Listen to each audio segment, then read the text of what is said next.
Hello friends, welcome back to our channel Sonia's Kitchen. ഇന്നത്തെ recipe ഒരു മുട്ട ബജി ആയാലോ. സാധാരണ നമ്മൾ ബീച്ചുകളിലൊക്കെ പോകുമ്പോഴും അതുപോലെ ഉന്തുവണ്ടിയിലും അങ്ങനെയൊക്കെയാണ് നമ്മൾ ഈ മുട്ട ബജി കൂടുതലും കാണാറ്.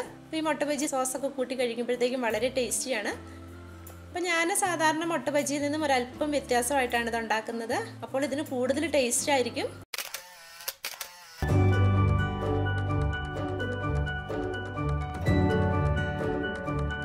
അപ്പോൾ ഈ ബജി ഉണ്ടാക്കാനായിട്ട് 4 കോഴിമുട്ടയാണ് പുഴുങ്ങിയെടുത്ത് വെച്ചിരിക്കുന്നത്. പിന്നെ ഇതിലേക്ക് ചേർക്കാനായിട്ട് 1/2 കപ്പ് കടലമാവ്, 2 ടേബിൾ സ്പൂൺ അരിപ്പൊടി.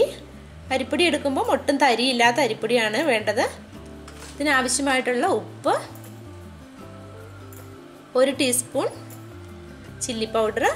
ഇതിപ്പോൾ കാശ്മീരി ചില്ലി പൗഡറാണ് ഞാൻ എടുത്തിരിക്കുന്നത്. 1/4 ടീസ്പൂൺ മഞ്ഞൾപ്പൊടി, 1/4 ടീസ്പൂൺ കായപ്പൊടി. ഇത്രയും സാധനങ്ങളൊന്ന് മിക്സ് ചെയ്തെടുക്കാം.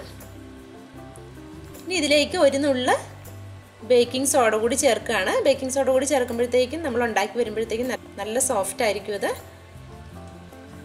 ഇനി ഇതിലേക്ക് ഞാൻ കൂടുതലായിട്ട് ചേർക്കുന്നത് അരമുറി സവാള. ഈ സവാളയൊക്കെ വളരെ ചെറുതായിട്ട് കൊത്തി അരിഞ്ഞതാണ്. ഒരു ചെറിയ പീസ് ഇഞ്ചി, അതും അതുപോലെ തന്നെ വളരെ ചെറുതായിട്ടാണ് അരിഞ്ഞെടുത്തിരിക്കുന്നത്.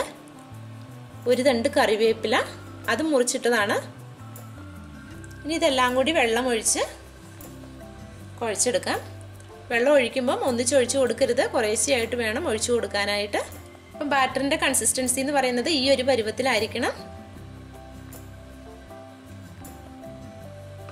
അപ്പം നമ്മൾ പെട്ടെന്ന് തന്നെ ഉണ്ടാക്കിയെടുക്കുകയാണ് ചെയ്യുന്നത്. ഇത് ബാറ്റർ മാറ്റി വെക്കുകയോ അങ്ങനെയൊന്നും ചെയ്യണ്ട, നമുക്ക് ഇപ്പം തന്നെ അത് ഉണ്ടാക്കിയെടുക്കാം. അപ്പം ഇതുണ്ടാക്കാനായിട്ടുള്ള പാത്രത്തിലേക്ക് എണ്ണ ചൂടാകാനായിട്ട് വെക്കാം. ഇനി ഈ മുട്ടയൊക്കെ ഒന്ന് പൊളിച്ച് നടുവേ കട്ട് ചെയ്തുകൊണ്ട് വരാം. ഇപ്പോൾ ചീനച്ചട്ടിയിൽ ഇവിടെ എണ്ണയൊക്കെ ചൂടായിട്ടുണ്ട്. ഇനി ഇതിലേക്ക് ഓരോ മുട്ട പീസുകൾ ഇതുപോലെ മുക്കിയതിന് ശേഷം ഇട്ട് കൊടുക്കാം. അപ്പം വളരെ പെട്ടെന്ന് തയ്യാറാക്കിയെടുക്കാവുന്ന ഒരു ബജിയാണിത്. എല്ലാവരും ഇതുപോലെ ഒന്ന് ട്രൈ ചെയ്ത് നോക്കണം. നമ്മൾ അരിപ്പൊടിയൊക്കെ ചേർക്കുന്നത് കൊണ്ട് തന്നെ നല്ല ക്രിസ്പിയുമാണ്, അതുപോലെ തന്നെ നല്ല സോഫ്റ്റും ടേസ്റ്റിയുമാണ് കഴിക്കാനായിട്ടും.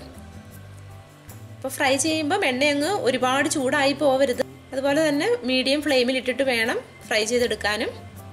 ഇപ്പം ബജി പാകമായിട്ടുണ്ട്. ഈ ഒരു ബ്രൗൺ കളർ ഇതുപോലെ ആയാൽ മതി. അപ്പം നമ്മുടെ ബജിയൊക്കെ ഉണ്ടാക്കി കഴിഞ്ഞു. വളരെ ടേസ്റ്റിയും അതുപോലെ തന്നെ നല്ല സോഫ്റ്റുമാണ്, നല്ല ക്രിസ്പിയുമാണ്. അപ്പോൾ എല്ലാവരും ഇതൊന്ന് ട്രൈ ചെയ്ത് നോക്കണം. എന്നിട്ട് നിങ്ങൾക്ക് ഇഷ്ടമായിട്ടുണ്ടെങ്കിൽ ലൈക്ക് ചെയ്യാനും ഷെയർ ചെയ്യാനും കമൻറ്റുകൾ അറിയിക്കാനും മറക്കരുത്. Thank you for watching.